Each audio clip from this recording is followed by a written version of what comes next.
Vous étiez en Afghanistan et vous étiez en Irak toutes les deux, c'est ça? Oui, on a servi ensemble. Et en conduisant des convois, est-ce que vous avez déjà subi des assauts? Oui, bien sûr. On se faisait plus ou moins attaquer à chaque fois. À chaque fois? Quasiment à chaque livraison, oui. Wow! La première fois que vous avez pris le volant d'un de ces camions avec une remorque remplie de carburant, est-ce que vous saviez à quel point c'était dangereux? Non, pas au début.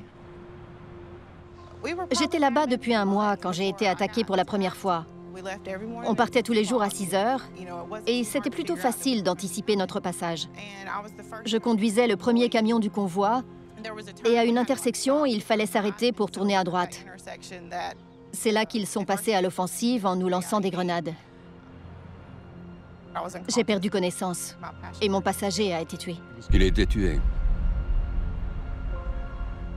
Ils avaient bien préparé leur coup.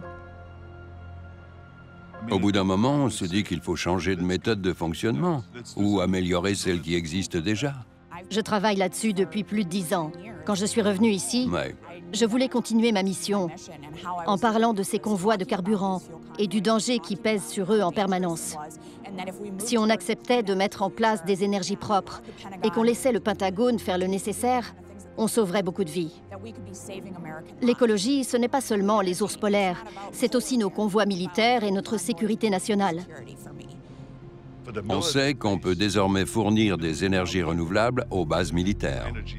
Le seul problème, c'est qu'à chaque fois que les membres du Congrès en entendent parler, ils s'y opposent.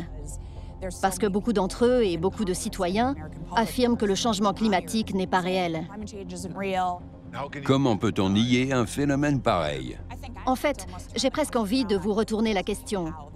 Vous êtes une figure majeure du Parti républicain. Vous avez été gouverneur de Californie.